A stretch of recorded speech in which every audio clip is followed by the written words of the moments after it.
So, to your point, Martina, more women have been pushed into poverty because of COVID.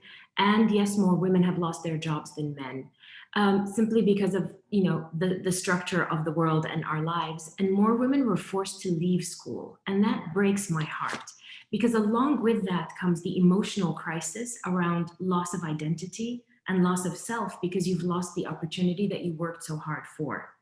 But in that is the opportunity. So, to the female entrepreneur, what would it look like if you know there's a highly skilled class of women who, for the foreseeable future, are going to work from home because they've lost that secondary income and the job markets are slow?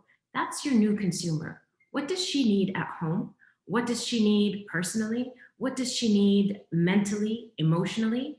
Those are five business opportunities. Are you one of those women? What do you want? Would you use a service and engagement?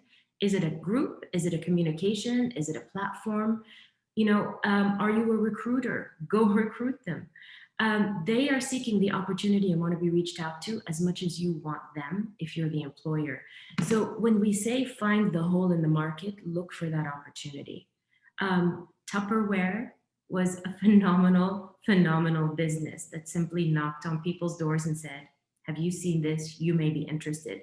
It solved the problem of the American woman who couldn't drive to the store and needed access to product, the most basic product, a Tupperware, a little pot to put things in.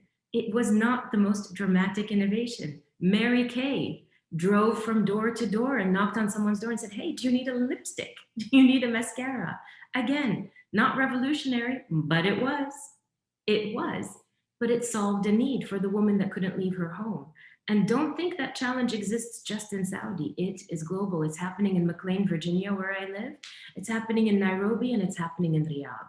So I would say, what do you need? Get a pen and paper and then write down who could help me do it? What would I need to do it? And COVID is not your enemy. COVID was a moment for the whole world to recheck itself and say, am I over consuming? Am I over engaging? Am I losing my ties? And you know what? So many people suffered physical and emotional loss. If you weren't one of them, count your blessings. But then look around you and say, what was I blessed with? I will tell you, my blessing was time with my children. And I'm grateful for that. But my loss was time away from my parents because I couldn't get to them. So we all face loss, some at a greater degree, some at a less, but there are opportunities. Find the hole in the market, but start with yourself or look at your children and say, what could we need? And begin there. You don't need to be Bill Gates. You don't need to be, the inventor of some phenomenal thing. But if you are that inventor, be the best. Be the best. And one of your next speakers, Latifa, is the best at what she does. And I can't wait for you to hear what she says because she's ridiculously inspiring and has saved my life because I spent all of COVID drinking Arabic coffee because of her, you know. And who knew I would need it that badly because I couldn't get home, but I still got my coffee. So Latifa, if you're listening, chapeau.